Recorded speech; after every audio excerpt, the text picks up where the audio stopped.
Welcome to KidLit Catalyst. Today's guests are Melissa Stewart and Barb Rosenstock. I get kids a lot who say, well, the first thing I do is write a title before I even know what I'm writing about. And I thought, wow, interesting. And he's just so convinced that he has to have the title first. Right. So he can't start. Yeah. It's like, put anything down. You can change it later. No. Yeah. Yeah. Oh, that whole changing thing. Yeah, that freaks everybody out, including writers who do it every day. So. Yep. Welcome to KidLit Catalyst. We're so glad you're here. You get to help us kick this off. And if it's okay, I get to share with everybody your bio. We have Melissa Stewart in the house, and Melissa's written 180 science books for kids. Do you know how you say, you know, you've succeeded when? I think 180 exceeds the mark by quite a bit. And she co-wrote 5 kinds of nonfiction, enriching reading and writing instruction with children's books. She edited the anthology I have here, Nonfiction Writers Dig Deep. 50 award-winning authors share the secret of engaging writing, and we'll get to hear more about that here, so I won't dive in yet. Melissa maintains the award-winning blog Celebrate Science. We all love science, and serves as a Society of Children's Books Writers and Illustrators Board of Advisors. And her highly recommended and regarded website features a whole array of nonfiction writing resources for all of us. Welcome, Melissa. We're so glad you're here. And also in the room is Barb, and Barb loves true stories best. She's the author of 18 award-winning nonfiction and historical fiction picture books, including Caldecott Honor Book, The Noisy Paintbrush. It is such a privilege to have 2 so well-written authors. I think 18 is well over the mark as well. And recently, Her Secret Kingdom and Otis and Will Discovered the Deep were both recognized by the Orbis Pictus Committee. Through the Window, Views of More of Chagall's Life and Art, received an ALA-AGL Sidney Taylor Honor, and she was awarded SCBWI's Golden Kite Award for nonfiction for young readers. She lives in Chicago with her family, is always working on new ideas to bring nonfiction to life, and these 2 brilliant women are joining us at KidLit Catalyst today. Welcome, ladies. Thank you. It's great to be here. Barb, I don't think we've had an opportunity to meet in person yet, right? No, we never have. And I love your books. Like, I love them. Likewise. Yeah. We love them too. So I am so happy to have this opportunity to chat with you face to face, sort of. Exactly. Yeah. We've all been talking about you before you came in the room. I don't know if that's ever good. It was all good. It was all very good. So good. So good. And we were talking about the kinds of conversations that we love to have with you now that we have all this talent in the room about nonfiction and about your way of picking topics. I know that's a place close to both of your hearts. And we decided by drawing straws and arm wrestling that Laurie got to go first. Which was really hard to do over Zoom, but you know, somehow she won. She is very strong. Uh-huh. She is obviously very strong. That's right. That's right. Well, I'm so excited to have you both here. You both have been icons in KidLit nonfiction for as long as I've been trying to do it, which is quite a while now. So it's really a thrill to have you both here and to just have this conversation. You know, we were kind of laughing before you came in the room that we don't really have an agenda. We don't really have this planned out. We really just want to talk to you person to person and creator to creator and figure out how you do it, right? And talk about how we do it. And I think every one of us as a creative, no matter where we are in our career, we deal with so many of the same kinds of problems and we deal with them over and over again, right? How do you find ideas? How do you stay inspired? How do you deal with rejection? And so really, I think it's just all of those kinds of things that we're just trying to get at that apply to everybody, no matter where they are in their career, or really even what kind of creative endeavor they're doing. It wouldn't even have to be nonfiction necessarily, but I think we can all learn from each other by sharing those experiences in, you know, authentic, honest, engaging ways with each other. So yeah, we just want to chat and see how y'all are doing. It stemmed from Nonfiction Writers Dig Deep, which I am just honored to be a part of, because there's just so many of my idols and people that I admire in there, including both of you, obviously. And reading it has been so rewarding and inspiring for me. I'll start off by just saying, Melissa, you were the catalyst for this book and bringing this all into being. And I'm wondering, were there any of the stories or nuggets or pieces of advice that came through in those essays that surprised you, that you really had a big takeaway from? Did anything really hit you close to home? I think the biggest surprise was kind of seeing how basically every single person was saying the same thing, but in 50 different ways, that everyone sort of brought their own flavor to it. And what I loved about that is that people that were reading it, whether they are aspiring authors or whether they are teachers, I think there's at least one person that they can connect with, because we're each telling our stories in a different way. And so I really love that. I love the diversity of it, and that each person is sort of sharing their journey and their truth. Yeah, that's exactly it. Very, very well said. That's a great question too, Laurie, just that whole thing, because, and thinking back, I mean, there were so many individual things that were very unique. And actually, the one that really does stand out for me was you talking about the why. But it's like that's another thing that everybody touched on without using those words. But, it's really why we're even here today doing this.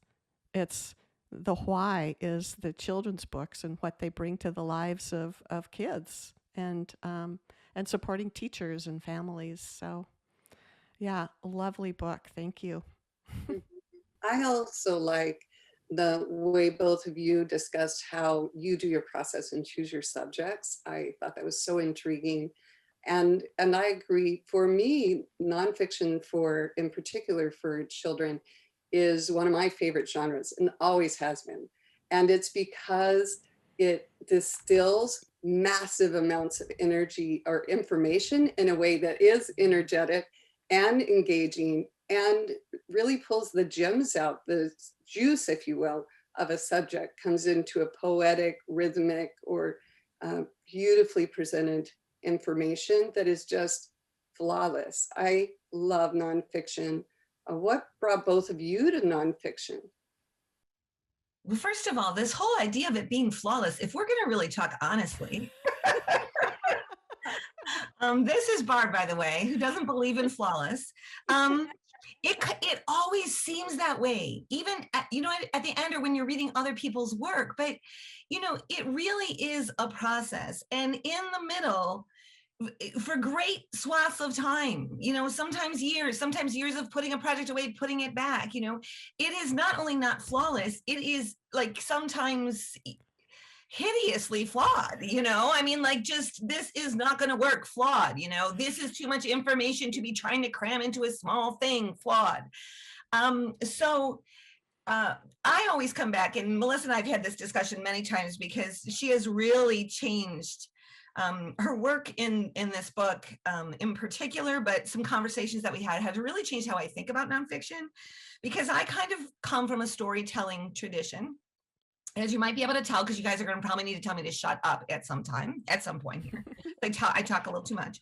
And Melissa, I don't know, Melissa, you can jump in if this is wrong, but, you know, kind of tends to come at things a little bit more from an expository viewpoint, although she can work in different ways. And I never, the reason I came to nonfiction is because I have the grandfather that is in the book. I actually literally keep this picture because it helps me every single day.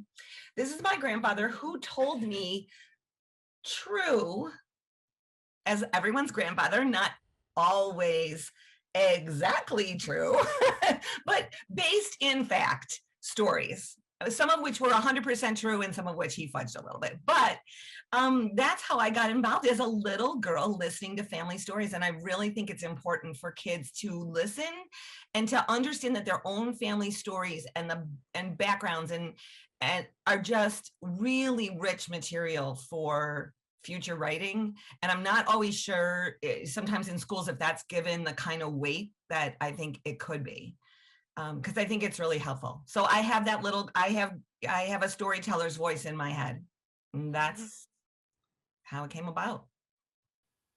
Love that. You're right on with that. You know, even like working with teachers, which I do about teaching writing, starting with the children's stories is really what you do. I mean, like even kindergarten, first grade, second grade, that's a big part of what they do in their writing programs, at least teachers who understand that. Mm-hmm. And Melissa, you've come at it from more of a journalism background, right? I do have a master's degree in science journalism. I think I see myself as a scientist first and a writer second, and that science really gives me something to write about. And I think when you're writing about people, when you're writing about historical events, it's very easy to find the narrative. There's a built-in chronology to it.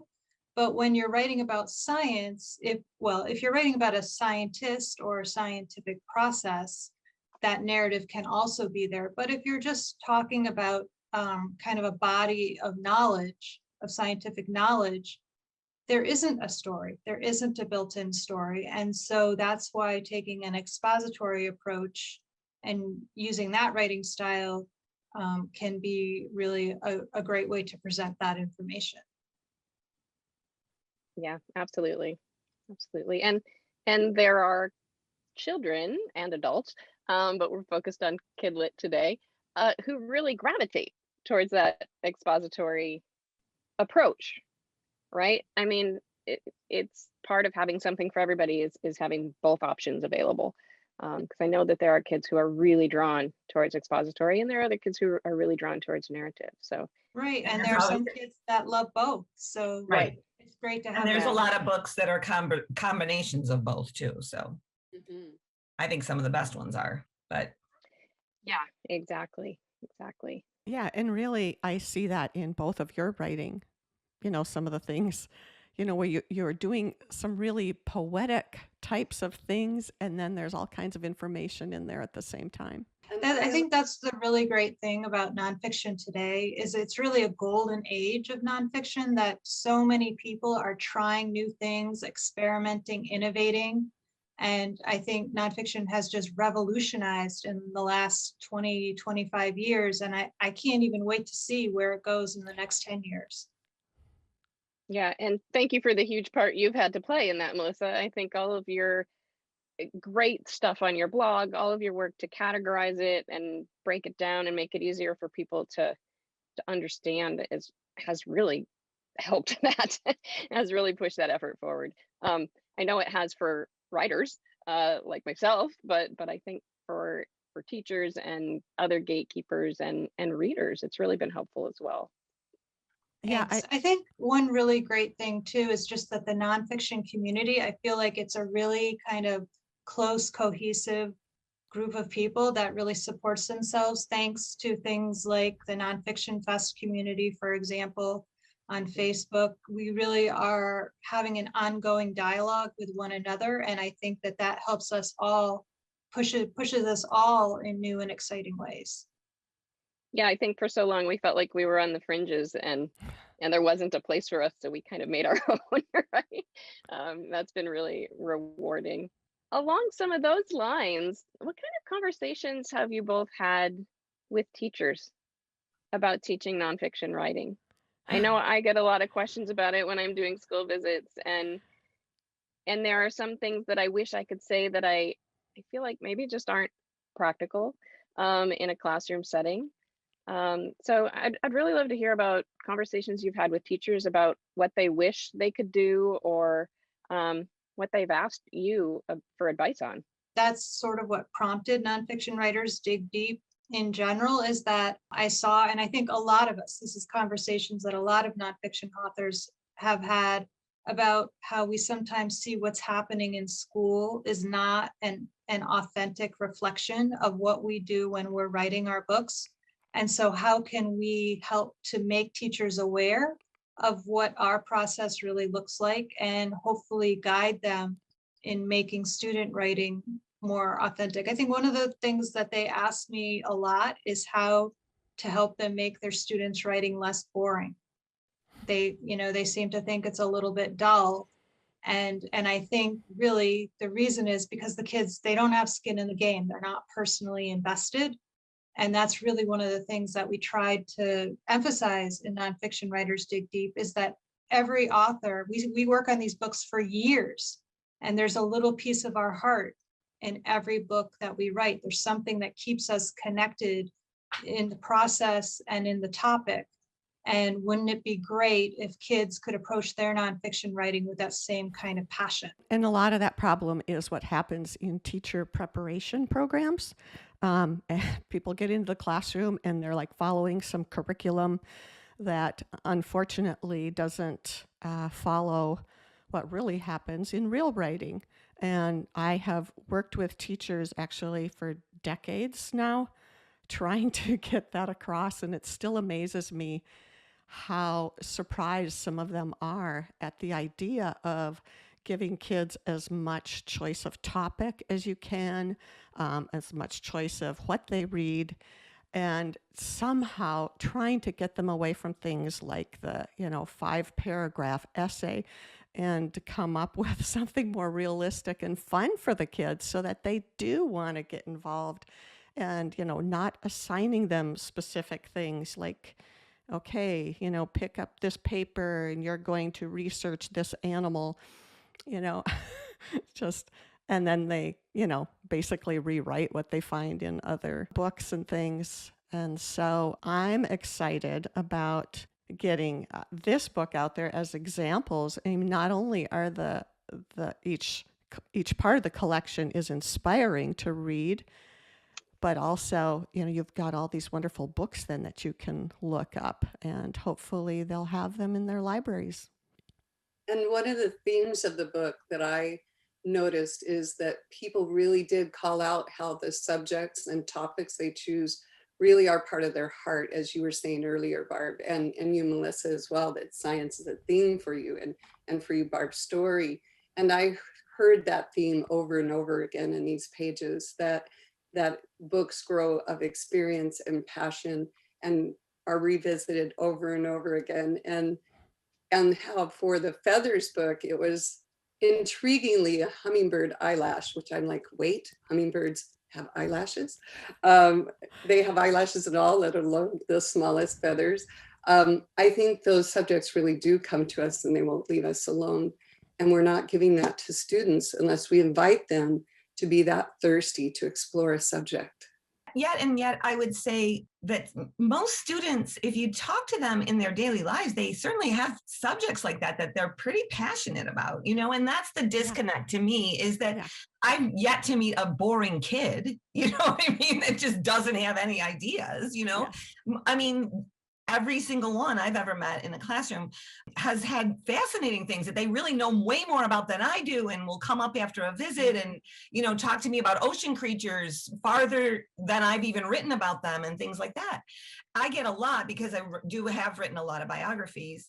I get a lot of like, oh, well, what's your biography list look like? And I don't have one. And that when I see in classrooms, kids have to make lists of people, or the teacher basically passes out a list of people. Here are the people that you need to be interested in. You better pick one from that list of 10 or 20 if you're lucky.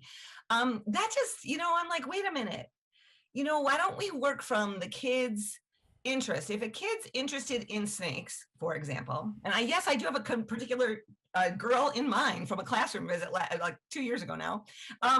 If she's interested in snakes and there's no snake people on that biography list, well, that kind of just, where's her people?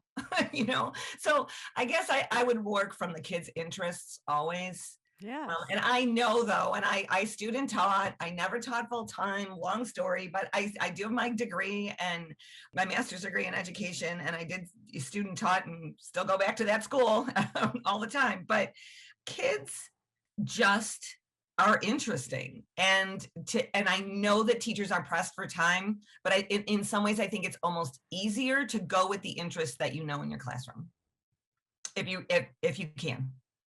But getting everyone on that same page is not necessarily always the easiest thing to do in a school either. So yeah, it's hard because teachers are not writers. I mean, some are. I've had a lot of teachers in my courses who are writers, but a lot of them, that's their scariest subject. And yeah, and they don't and so what they do is they break it down into parts, but that's kind of like, if you only taught phonics and expected kids to read. And so, and the other issue is that kids will do enough to please the teacher. So if they get an assignment, they want to know if something is good enough rather than, just getting excited and letting it go where it takes them. But you're right about the kids who, they do have something that they're interested in. And I'll always remember this student who was determined he was not going to write, and everything was like, I hate writing, I hate writing, I hate writing. She said we had to keep writing and keep our pencils going. So this is what I'm going to do. And finally he just got bored, and it was like, oh, this is so boring. I can't wait till school is over. I'm going to go down to the skate park. And, and then pretty soon he's off and going on this story from his life without intending to, trying not to. And so, it comes out, but yeah, we have to somehow give them more control. And it's even a better way to incorporate all those things like, Common Core elements and everything. But yeah, thank you for saying all those things. In all honesty, I have days like that too. I hate writing. I'm not a writer. And I have to get through all that before I actually start writing something. I mean, I think it's important to tell kids that can be part of the process. Yeah. Right? Yeah. Right. It's so important, that whole not flawless. It's not flawless, it's not only is it not flawless, it's not even always, it's fun in general. I certainly would never, I can't find another job that I would love as much. But, day to day, Laurie, you're right. It's, you're always kind of you fight with yourself a little bit on a daily basis. Work, right? And I think we should acknowledge that it's hard work. And one thing I always tell kids in school visits is that writing is a complicated process, right? There are many steps, from idea to drafting to finding the right structure and finishing a draft, revising, like all of those are very different things. They use your brain in very different ways. And so inherently, there are going to be some parts of that process that are going to be easier and way more fun for an individual. And there are going to be parts of that process that are more challenging and more difficult and not as much fun. And one of my favorite things when I was starting out as an author and would have conversations with other authors, one of my favorite things was beginning to realize that some people love that drafting phase. It is the best part of the process. Other people love the revision phase. And the draft phase is hard and scary, right? And just learning that we all work in different ways and we all face some kind of challenge along that process that we have to devise strategies to get through. I think kids need to hear that too, right? That it is hard. It's never flawless. Melissa, I know you have summertime sleepers, and I love hearing you talk about how long that took. Emmanuel's dream was 9 years from when I first started writing it to when it became a book. I know Summertime Sleepers has a long history as well. Do you want to talk about that process, about what you went through to make that happen? My new book, which just came out on Tuesday, Hallelujah, took 10 years to create, and it started actually on a hot day in the middle of the summer when I was at the library to stay cool, and I was kind of just looking at the natural history section and upstairs in the adult section of the library, and I found a really big thick book on hibernation, and I said, wow, how can there be that much to say about hibernation? So I checked it out, and there was one little paragraph about estivation, which is, I had never heard of it before, and I was intrigued, and so I just went to the back of the book and started to look at the references related to that, and then I typed estivation into a scientific database, and just one paper led to other papers, and pretty soon I had plenty of information. But then, you know, the difficulty, I think if you're writing narrative nonfiction, there's kind of one set of challenges. And if you're writing expository nonfiction, there's sort of a different set of challenges. Many expository picture books are list books where there's a main idea in the beginning, and then there's many different examples all the way through. And I knew that that would be the best choice for this book. But then figuring out how to structure that and which animals to choose and how the book is going to be paced and flow that, you know, and what the voice is going to be, those are some of the challenges. And it took me a long time to figure out what that would be. I started out with a kind of a whimsical, kind of playful voice, and then I realized, well, that's not right for a book about sleepers. It should be more of a cozy, lyrical kind of voice. I started the book in the wrong place. It took me a really long time to find the best way to start it. And it did take many years before I was able to make that manuscript something that I really was happy with. So what would you say is the most challenging part of the process for you generally? Structure. Yeah. Always structure. Yeah. How about you, Barb? Most challenging thing? Yeah. How honest are we being? It's mostly, honestly, it's mostly getting out of my own way. That, I mean, honestly, that's a big one. that's my biggest thing. And then I would say second is structure, because structure just is everything. I mean, you can't, you know, you don't have a body without a skeleton. You don't have a book without a structure. And, but I spend I think too much time, you know, whatever, arguing with myself before I even get started. In a lot of ways, you know, about the topic, about could I do it? Am I, you know, just stuff. Yeah, you guys all know. Just stuff. Yeah, that is totally me. I mean, it's like, that's why, you know, people think I, you know, went through creativity coaching training, you know, out of, you know, some altruistic kind of reason. And while there might be a little bit of that there, is just because of my, those voices in my head, and, you know, having dealt with those, and so that's totally me too. Yeah, which is why I understand that, you know, the kids in classrooms. The thing that so funny, when we first, you know, got this book, of course, I went and read every writer's, you know,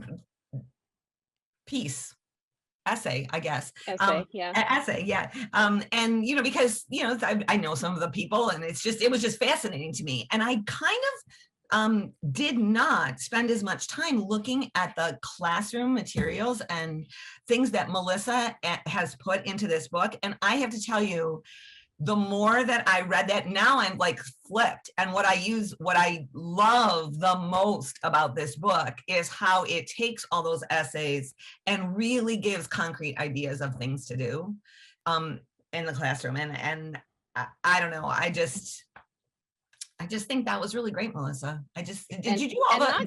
not just in the classroom, right? I think it's stuff that we use every day, that, just to remind ourselves, yeah, that can help me too, even though I've been doing this forever. Right. That one amazing thing that Jess Keating does, that is just a great life strategy. It has nothing to do with writing. Well, I mean, it can have immense things to do with writing, but it doesn't have to just be writing.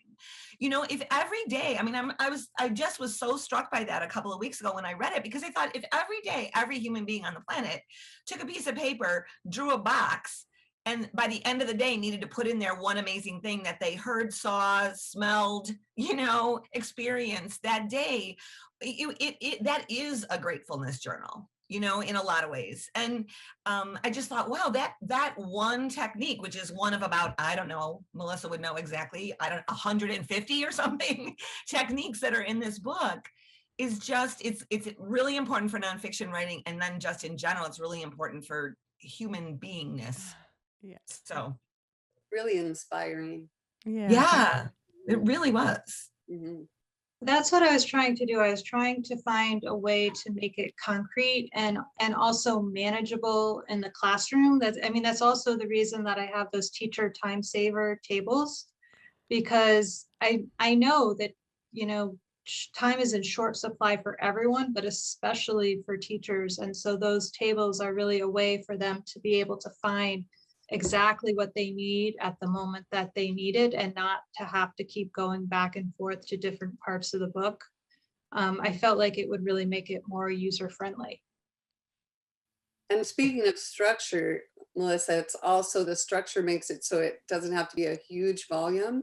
And I think the size of it makes it more referenceable, that you want, if that's a word, I don't think that's a word, that you can come back to it again and again. And even that choice, I think, was a really smart choice. Well, I hope that teachers find their way to the book and then are able to use it to enhance their own instruction. That's really, we all 50 of us really put a lot of time and effort into making it something that really could speak to teachers and help them to rethink their nonfiction teaching practices and make it something that's practical, but then also just reflects what we really do and shares our passion for nonfiction. Yeah, I Barb, I read something in your essay that said, you never thought of being an author as a career, because those were famous people from New York, right? Yeah. And I grew up in a tiny small town in northern Wisconsin and had never met an author, and thought the same thing, right? Like, I loved reading, I read constantly, but I never once thought about where those words came from or who wrote them. And I certainly, as much as I loved writing and loved storytelling, never considered it as a career. Like, it never even crossed my mind. Like that's just not something I could do.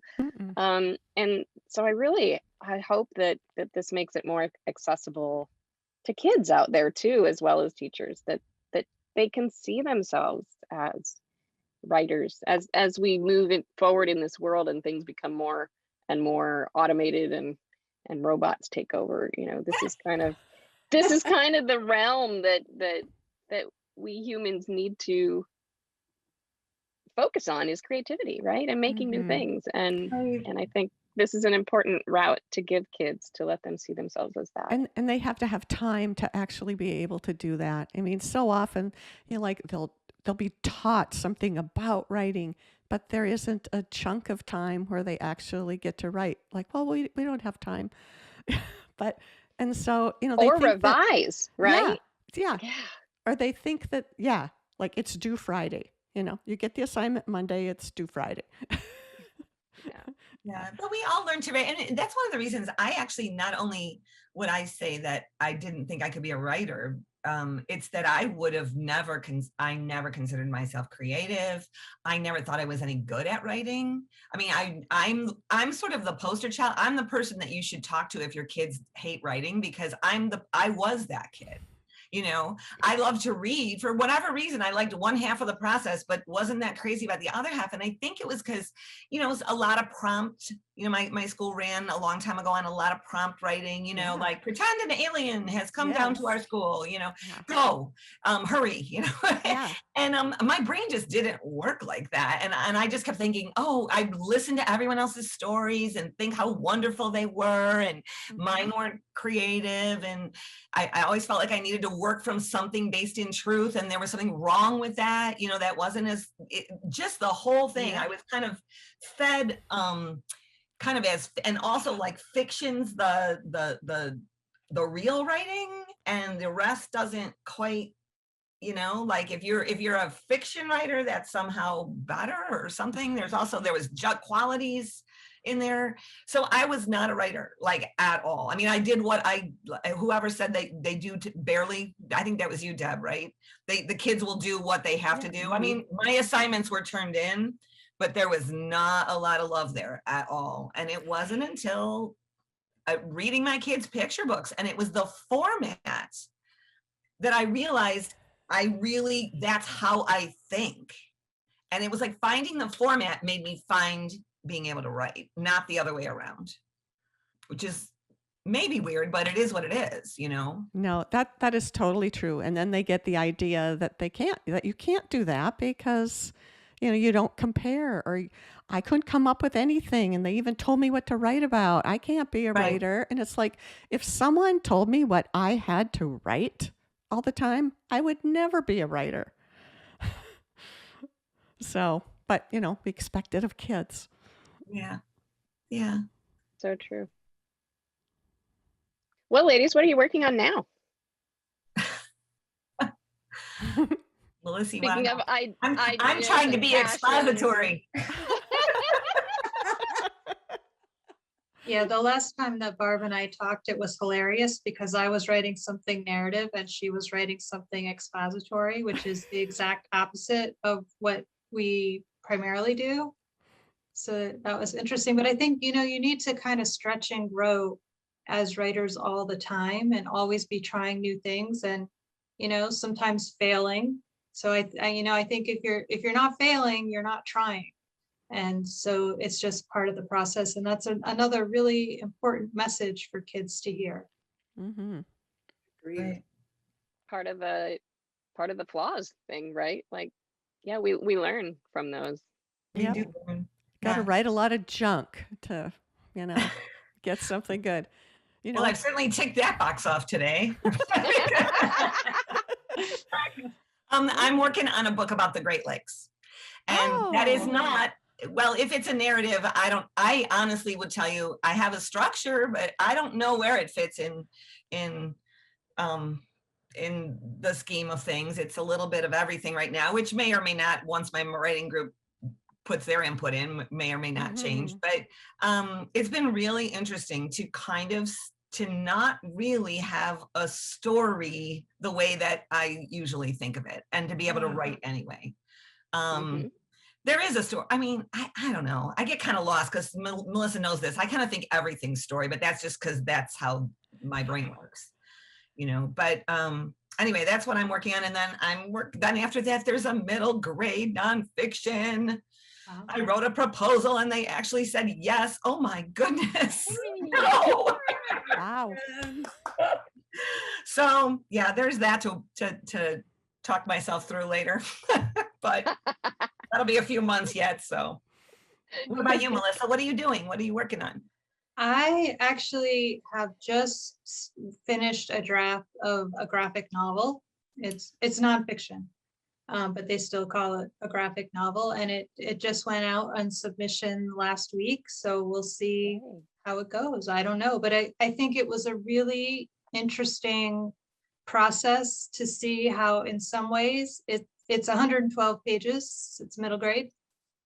It's in some ways how it's sort of like writing a really long picture book, but in other ways it's completely different, and just trying to get the rhythm of pacing and, you know, how the different elements work and studying how they're formatted. And one of the most interesting things that I read about graphic novels from people who have a lot of experience is that your manuscript has one reader and that reader is the artist.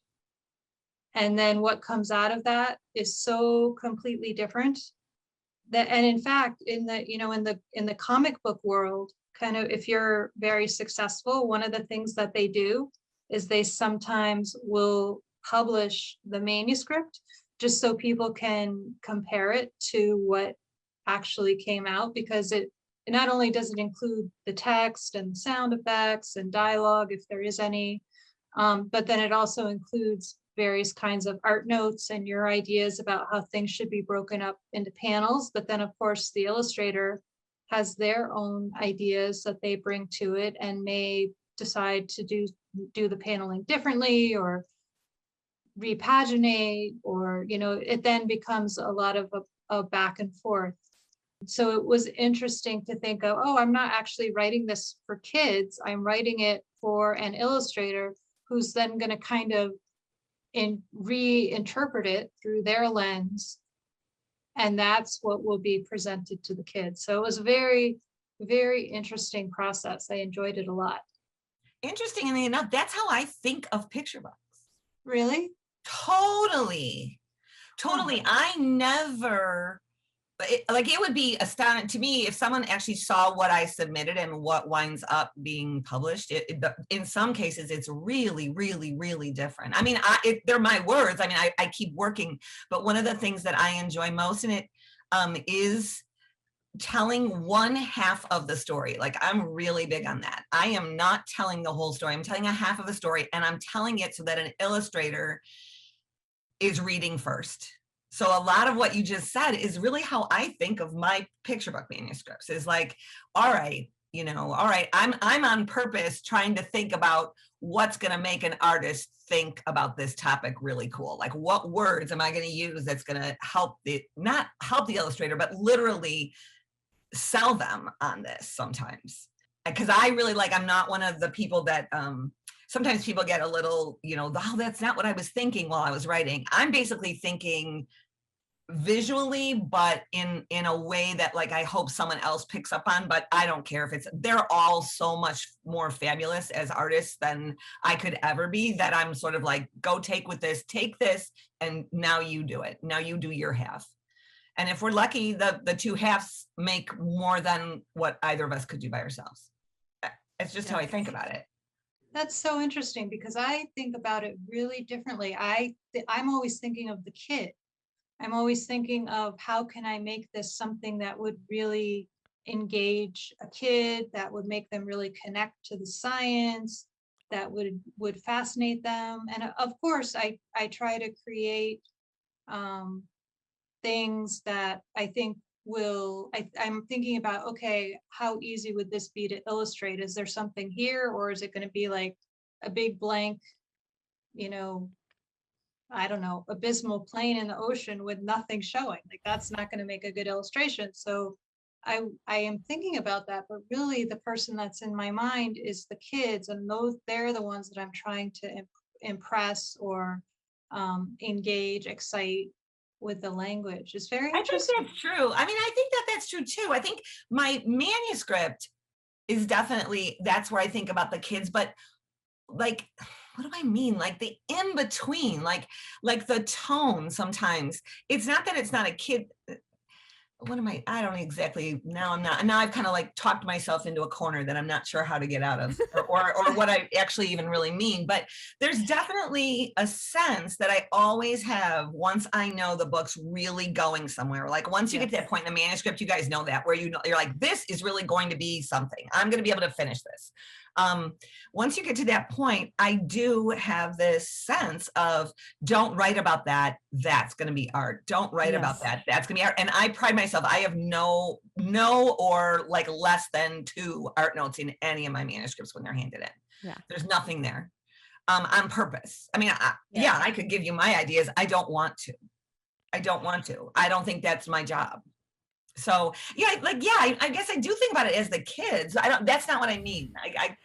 I don't know. Maybe someone else can help me out what I mean. What you just said is really interesting, because you said, I'm always thinking, no, I don't need to put that into words because that's what's going to be in the pictures. I never think that way. Oh. Because I I think that I don't know what they're going to show. For example, in Feathers, Not Just for Flying, when I got the art for that, I was blown away. I had no idea the direction that Sarah was going to take that book in. And I looked at the sketches and I'm like, this is astonishing that she could take my words and make this thing that is so beautiful and that I could never in a million years even imagine. So that it's very interesting. It's not that different, I don't think. I don't mean I know what they're going to illustrate. I just mean I know this whole, I'm going to leave out this whole part because I know that they're going to pick up on it. Before I went and got this crazy degree in teaching, I worked in advertising and was a creative director between copywriters and the graphic design department at big corporations. And so I think I just kind of know those jobs. It seems like it would be really different for children's literature, but it really isn't. It works exactly the same. So I was always that person in the middle between those, the person writing the corporate video and the person visualizing the corporate video. And I was the job in the middle. And I was sort of the editor in a way. I mean, in our, in our industry, I was the editor. I think I just leave room for them to think. Like, I'm very conscious of leaving room in my manuscript for them to think. And there are specific places where I do that on purpose, but they're not art notes. So Barb, I am totally like that too. I'm right there with you on this one too.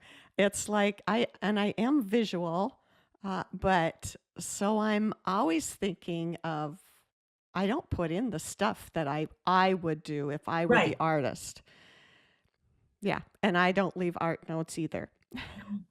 And I did one time have an editor get back to me and say, I can't believe I'm asking this, but would you please send me some art notes?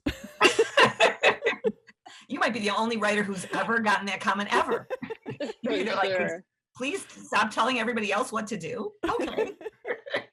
I had a really interesting experience with my last two picture books, with the Elizabeth Warren biography, and then one that I think I'm not allowed to talk about yet, where I submitted the manuscript, got the art back, and then after seeing the art went, oh my gosh, I need to change the words to fit the amazing things that the artist did. And so, asked the editor, hey, can I revise one more time now that I've seen the artwork?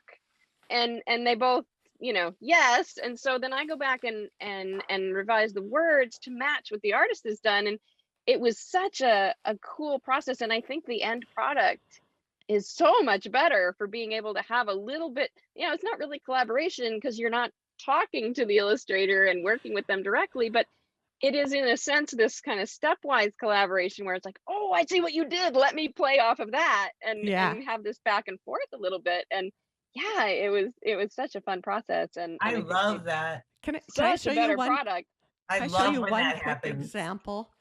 When I got Monsters on Machines, this picture, it's like was in the, it's like a vertical, but my writing had something in it that sounded more like an old, haunted house kind of thing.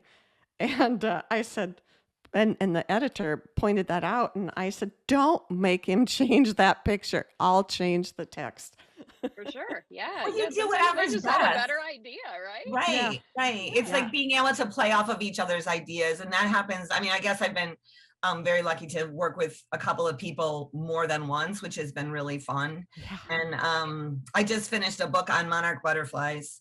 And now Erica Meza, who's the illustrator, is working. And every time she hands a set of sketches, I do a revision. And because I'm just going to. And they're like, really? And I go, yeah, it shouldn't. The page doesn't turn there. I don't like my language. I'm fixing it again. I'm changing it again. And the last time literally, it's 200 words shorter too. It's all of a sudden it's 200 words shorter than what I turned in. And I think that's a great thing. Yeah. Sometimes I actually would always vote for editor, illustrator, and author, if those are three separate people, being able to be in a room and talk through every single project. I think it's I think we would get better books. Yep. But that's my opinion. And the whole industry isn't going to change because of me. So I think there's value though in having it be separate at first, right? And seeing somebody else's interpretation and somebody else's kind of raw idea without being tainted by my idea, right? Like seeing the illustrations that come back is like, oh, suddenly I'm seeing things in a different way. And if we'd sat down in the beginning, I'm afraid it might have boxed it in a little bit and constrained it. Yeah, I don't know. I think it depends on the project. Also, what you just said really struck a nerve. Did you ever have the illustrations come back and you're like, I obviously have not explained that well at all because an adult didn't get it. Do you know what I'm saying? Like, I mean, the illustrators do a ton of research in nonfiction, but I have had just occasionally someone draw something that is not at all, and I'm looking at my words and I'm going, well, no wonder they didn't get it. It helps like find, that where do I need to take this? Because right. I've had it happen both ways. So or the big I have surprises. not had that happen. Thank goodness. Oh, wait, you will. Yeah. I'm sure. I remember getting the preliminary sketches for Dinosailors and it's like, oh no. Because there's like this double spread and it actually shows them throwing up, because I say they're seasick and it's like, oh no, how is this going to come over? And then I like with kids, it's like, they either burst out laughing or they go, ew. And they like doing both of those things. So I guess it's a good reaction. Yeah. It works.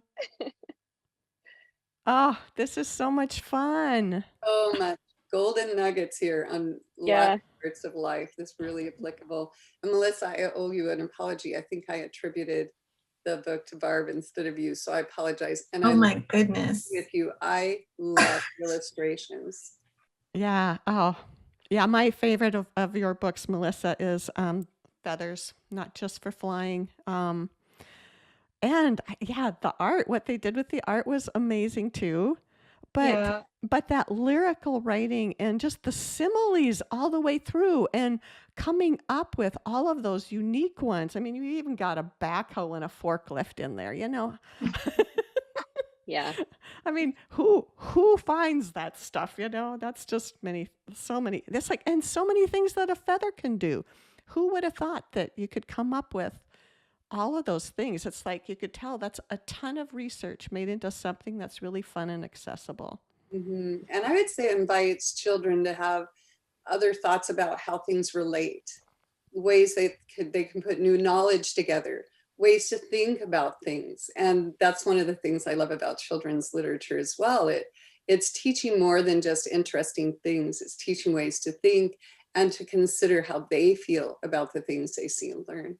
And it's a nonfiction book that you can use when you're teaching about similes even. And I think that's one of some of the nonfiction books that I really love. That's one of the things that they really do is they make you see the world or think about the world in a whole different way. Books like An Egg is Quiet by Diana Hutz-Aston or Pink is for Blobfish by Jess Keating. You read the title and you're like, wait, what? But then you read the book and you're like, wow, I never thought about it this way, but it's amazing. And now I have a whole new appreciation for eggs and their role in life, for example. And I love when that can happen even to me as an adult. And I'm certain that it happens to kids as well. Mm-hmm. Oh, definitely. Yeah. So speaking of the Pink is for Blobfish, where do you come up with your titles? Is it you collaborative with your editor, or do you usually lead with that? Or did you know what you wanted them to be as you finished it? How do you do that process? It really depends with the book. Sometimes I think it's either I know it from the start and it's what drives the whole book, or it is a real pain in the neck to try to figure it out. And it's like going back and forth with my critique group, going back and forth with the editor. I actually, for the book No Monkeys, No Chocolate, we were having such a hard time. They actually had their entire staff come into the conference room and brainstorm for half an hour And then my editor called and she read me the list and we both agreed that the perfect title was not there. But then I woke up 3 o'clock in the morning that night with No Monkeys, No Chocolate in my head. And I knew. I actually got up and emailed her right away because I was afraid I might go back to sleep and forget. And then the next morning she said, yes, that's the perfect title. Yeah. So it really, it's either one or the other, it seems. How about you, Barb? Mine That's are, so funny. I would say for the most part, my titles are what they are. That's what's on the draft manuscript. The manuscript changes much more than the title. There've been a few exceptions. One of my first books, which is like the camping trip that changed America, that was called Teety and Johnny, the Wild Boys That Saved America's Wild Places, which is the longest dang title that any picture book writer expected anyone to put on the cover of a book. For Mordecai Gerstein, there would have been an illustration this big because all the rest had to be words. And I remember, and it was early on in this whole crazy process that I do. And I remember them calling me and going, yeah, that's a no. And I go, what do you mean it's a no? That's what it's called. And they're called Teety and Johnny in the book. And isn't it cool? And she goes, nobody knows Teety. Nobody knows Johnny. And the rest of it's too dang long. And give us a list. And I said the camping trip that saved America. And then at one point someone said, saved America. Well, like it was a good camping trip, but it didn't save, like let's figure that out. So it's just it can be an ongoing process. Otis and Will Discover the Deep. That's what I had on my first draft. I changed it along the way. And then they did not like the title. And we went back and she said, what did you have on your very first draft? And I said, Otis and Will Discover the Deep. And she goes, that's the title of this book. So I think it does both. I think it can be anything. Most of the time, I know. I'm looking. It's another thing I don't think I'm that creative at, though. I'm like, really? Do I have really creative titles? I don't know. I love playing with titles. If you ever want to just brainstorm titles, call me. Oh my God. I will, because I am terrible at titles. Oh, I love that. I don't part. love titles. Oh, you've Also- missed 2 truths and a lie. That's a good title. No kidding. Really good. You know how title. long it took us to come up with that? Oh, no. It's Okay. crazy. You'd think we would have started there, but no. Wow. Right. Some other stuff we were going to call this book is like, I always think that would make a great book. Other stuff we were going to call this book. Exactly. Kind of like Tennessee Williams' quote, the title comes last. I think that's who said that. Yeah. Yeah. Going back into schools, I get kids a lot who say, well, the first thing I do is write a title before I even know what I'm writing about. And I thought, wow, interesting. Yeah, that's very true. I as soon as you said that, that same kid, that kept writing and writing, was trying not to write. He sat there. He wrote this amazing poem, and then he wanted to write another one, but like 2 different writing periods. He's sitting there just staring at it. It's just, and he's just so convinced that he has to have the title first, Right. so he can't start. Right. Yeah. It's like, put anything down. Yeah. You can change it later. No. Yeah. Yeah. Oh, that whole changing thing. Yeah, that freaks everybody out, including writers who do it every day. So Yep.